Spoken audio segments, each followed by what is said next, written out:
What is going on, guys? Jack here and welcome to episode 91 of The Road to Glory here with FC United of Manchester. Just a quick apology, this video's up so late today. I do like to get these videos kind of out in the early afternoon. Been a little bit busy today, and I don't know, with FM it's tough making videos, you know. You have to get to the point where you can record a video, and I strive for a video daily, but sometimes it's just not possible. And I don't know, I apologise for the fact there's a lot of The Road to Glory coming out as well, like in short succession, especially after I said, oh, I might stop this. The reason for that being is the Pentagon Challenge. I'm in Brazil, the seasons are very long, it's like 68 games in a year, minus the domestic cup games.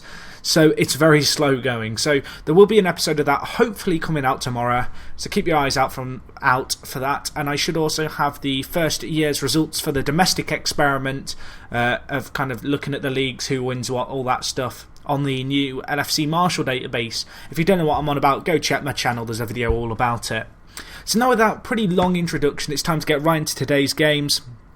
Today, we are playing Manchester United, as I promised last episode, but first things first, just a quick review of the fixtures. In the last game we played West Ham. Since then, 2 wins and 3 losses. One of the losses coming in the League Cup against Arsenal away. Not the worst result in the world, but it would have been nice to get a win and maybe go on a cut run. But Arsenal, they're a very good side, so not too worried about that, but there's a few results here which, I'll tell you what, my bumhole was numb afterwards. But we'll start off with the good, which is this 3-1 win against Sunderland. Really good performance. Zorak playing out of his skin in this game, scoring 2. Got an injury since then, but he was a very solid player in this game. We outplayed Sunderland. We had them pinned in their half for long periods of time, and so the win was well deserved. Then, as I said, we did lose to Arsenal 1-0 in the League Cup. In truth, it was an absolutely terrible game. There was one highlight all game, which was the goal, and other than that, there was one shot on target for either side. It was probably the worst game ever. And this is where this is the first time I got my ass pounded, and it was pounded very, very aggressively by Tottenham Hotspur, as they absolutely destroyed me 6-1 away. Really poor performance by the guys. Looking at the stats, we were just a little bit unlucky. They were unbelievably clinical with their play, and Eric Torres for them, and Morsek.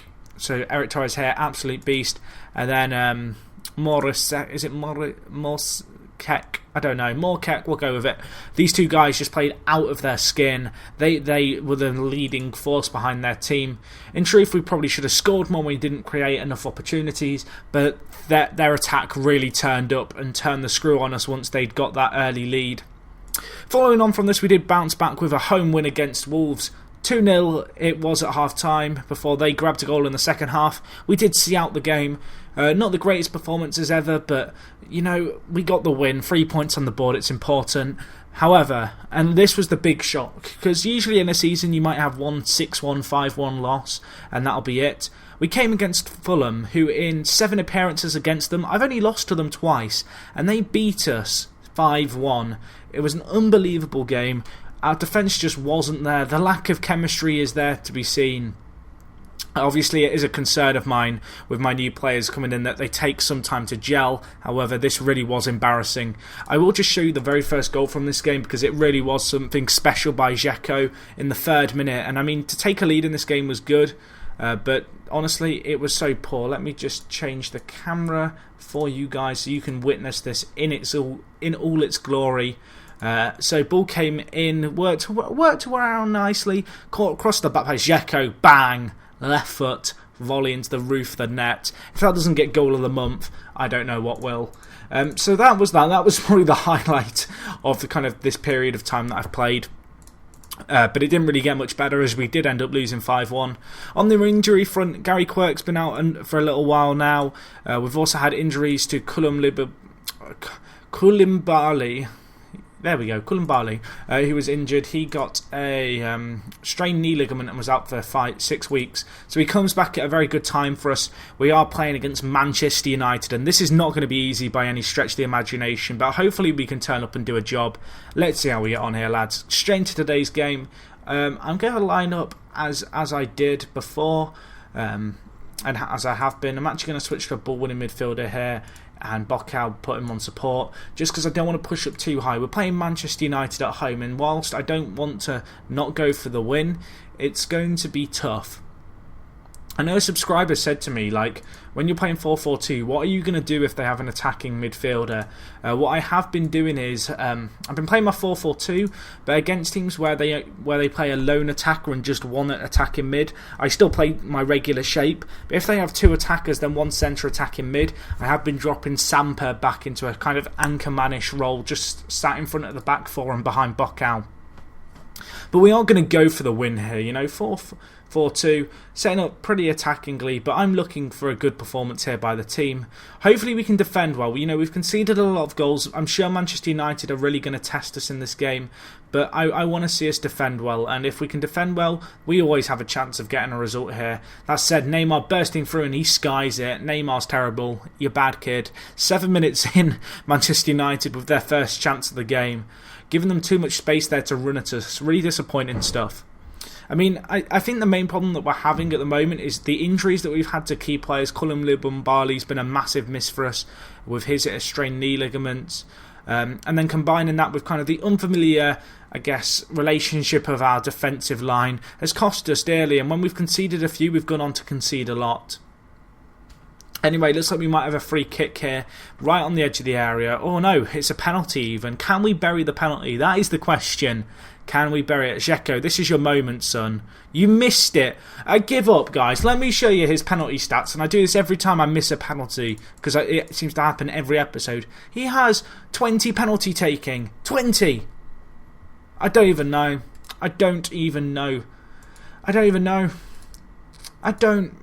have no words to describe how I feel whenever we miss like that. Oh, it's shocking. It's actually, like, ridiculous. I can't believe it. I want to cry. It's not fair. Every time against Man U we get a penalty, and every time I miss, I swear to God. But anyway, that chance aside, it's good to see us actually creating opportunities and looking like we're playing okay at the moment. That is the main thing. I'm looking for positives here. Barbosa, can we make a chance down the right hand side? We can't. Oh my gosh, the sirens outside my house. They're coming for me. Wow, that's loud. I'm trying to record a video. Piece of shit. I don't think they can hear me. It's probably going somewhere really important and I'm here just shouting abuse at it. It's kind of how the British work. We just complain about everything. Anyway, let's see if we can turn up now. Now the sirens have finished going past my house. My roommate probably thinks I'm shouting at him. I'm not shouting at him, I promise you. Oh, the disadvantages of living on a main road. I mean, I'm not in this flat for much longer. I actually move out in like 2 or 3 weeks, and then I'm at home, and I'm a bit concerned because I don't have very good internet at home, which means that the uploads may slow down a little. So a little bit of a warning there that the uploads might be slower just because the internet's not very good, and I think I get 0.3 megabytes upload a second, which, to give you an idea, that's absolutely terrible. I can't really describe it much more than that. It'll take like 6 or 7 hours to upload one episode of this, so I'm going to have to try and work something out there. What I'm going to do, I'm not sure, but just be aware that the uploads may slow in the near future. That's why I'm trying to plough through this. I'm not sure if it's going to be just less uploads or maybe less frequent updates so that the series continues to progress at speed, but perhaps doesn't have quite so much kind of gameplay in between, if that makes sense. Like, a lot of it will be replays. So I don't know. I will work something out a bit. Here we need to defend. They're on the attack. Can we get the ball out? We can. Go Nazarov. Just clear it now. Let's hit them on the counter. See, we're working really nicely here. You can really see some nice intricate play. And this year is the first year in a long time when I'm trying to play a fluid philosophy with short passing. For a long time it's been quick, direct, hoof the ball up play. The big changes that I made meant it was a great opportunity this year to really change how the squad play as a dynamic and really try and focus on kind of playing some sexy football, especially with our two creative outlets of Samper and Boccal in the centre. Those two guys are superb passing players, and you have to utilise those kind of players when you have them at your disposal. I have no idea why this is not like going on to key highlights. Like, it's definitely set to key, but it just feels like it's going on forever. Let me change it to full match, then back to key. Come on, game. Can we skip forward, please? Please?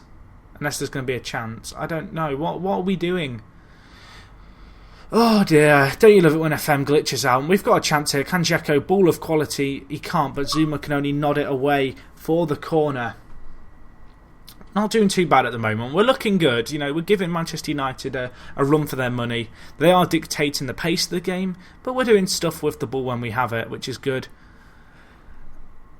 Can we get the ball in at the second time of asking? Bocao, Romario intercepts. Damn it! Looking good other than that, though. We are looking pretty solid, which is good to see. But I'm not sure what is up with these highlights. It's like glitched out.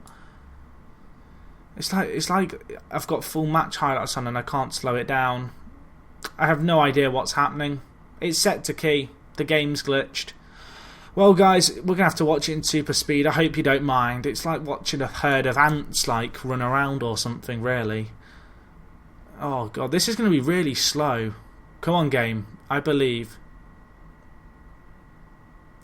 I have no idea why we're not getting any kind of key. It's set to key. It's definitely set to key. I'm not going absolutely crazy. Let me try doing a tactical change. Let's do that. Let's just make Dzeko an attacking midfielder. And now it fixes it. Brilliant. I love Football Manager. Thank you so much, game. I shouldn't rage at it, but that's a little bit annoying. But can we defend here? Neymar, Pavlenko tips it onto the post, and that will be a corner.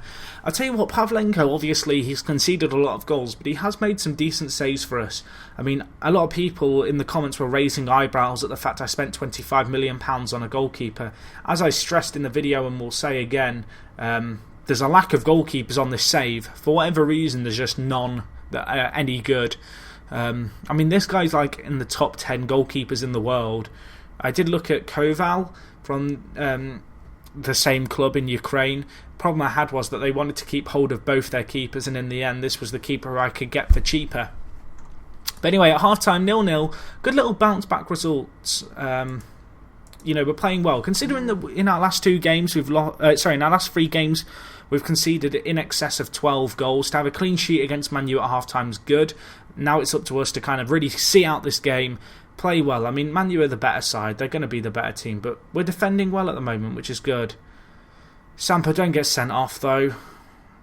Don't get sent off. That's the last thing that we need. Might switch to rigid and control. Just because... Actually, I'm going to switch to standard and rigid, just because I feel like we need to really defend this game now. I mean, Man U are good, like, don't get me wrong, and I'd love to sit back and, well, try and attack and go for the win, but I feel like the more we push up, the more likely we are to concede. So, I mean, if we can snatch a goal now, it would be amazing, but at the same time, I'd be more happy with the draw than maybe risking not getting a win. And Goetze doesn't get a booking then. He was already booked. Controversial. That is ridiculous. I'm not happy. The game's scripted. I've missed a penalty and now Goetze isn't getting sent off. Oh God, what's happening here? Can we score? Or something? Has it done the replay thing again? Really, game? I feel like if they miss here, either it's one of the longest highlights ever, or the game's decided it hates me again. I mean, I know which it probably is. Oh, good save. I don't say good save. Good save by the post. We'll just go with it. Okay, that was just a really freakishly long highlight. I'm now really paranoid whenever there's a highlight that it's just broken if it goes on for too long. Can we see out this game? That is the question. 10 minutes. Come on, lads. Let's get this draw. Big point this would be against Man U. You've got to remember, I've only actually beaten Man U once ever. And so I'd take a draw, put it that way, especially after the chances that they've had. We've defended well. I say we've defended well. That is... Really, game? Really? I say we've defended well and Fierro goes through and scores off a great assist by Nazarov. Well, we did defend well. I don't even know. I don't even know, guys. Oh, well, they've won this now, haven't they? Well done, game. Oh, I love FM logic. It hates me, though. That's going to be a 1-0 win to Man U after we missed a penalty. I've got to feel kind of hard done by there. All in all, not a bad performance, though, all things considering, I suppose. But, I don't know, that's disappointing. I wish that we could have done a better job there. Obviously, we never really dominated the game as such, but I still would have expected us to at least give half a performance, which we really didn't do there. We were poor. Oh, guys, the same story, same old story. We just can't quite beat Man U. Every season it's like this. What to do? Okay. I think the next game I'm going to do is going to be the Man City game at the end of December. I've actually got a few transfers to cover, which I totally forgot about, but have now popped into my head, so we'll do them quickly. So first things first, we have Alexandre Roger, who's coming in for £7.5 million. This guy's 16-year-old centre-back, but he has really good creative stats as well, and I want to train this guy to kind of be that anchor man, kind of the guy who wins the ball in midfield, like a really good ball-winning midfielder. He's only 16. He's got another half of a year until he's 17, so he's a really hot talent. Playing in the France under-21 setup as well. £7.5 million might seem like a lot, but he's already playing for Stade Rennais in League One in France, so he's a very good player for us. And the other player here, another £7.5 million transfer, and another 16-year-old, Jean-Christophe Perriard. This guy, 16, best regen I have seen in a very long time. He's coming to us.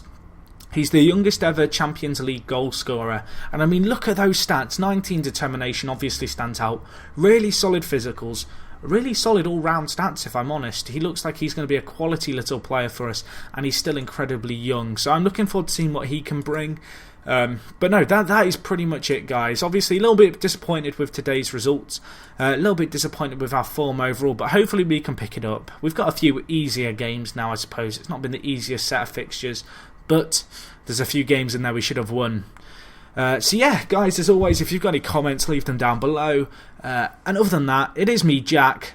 Hopefully, by the time this video's up, you will have bared witness to England losing to Israel in the Under-21s European Championship. If not, you've missed out and they've probably won and it's been a miracle. Oh God, why am I slating England? That's like another English thing. We slate our national football team at any time. Anyway, I need to stop. Guys, I'm rambling now. Thank you for watching as always, as I already said. And other than that, it is me, Jack, and I will talk to you guys in just a bit. I'm out.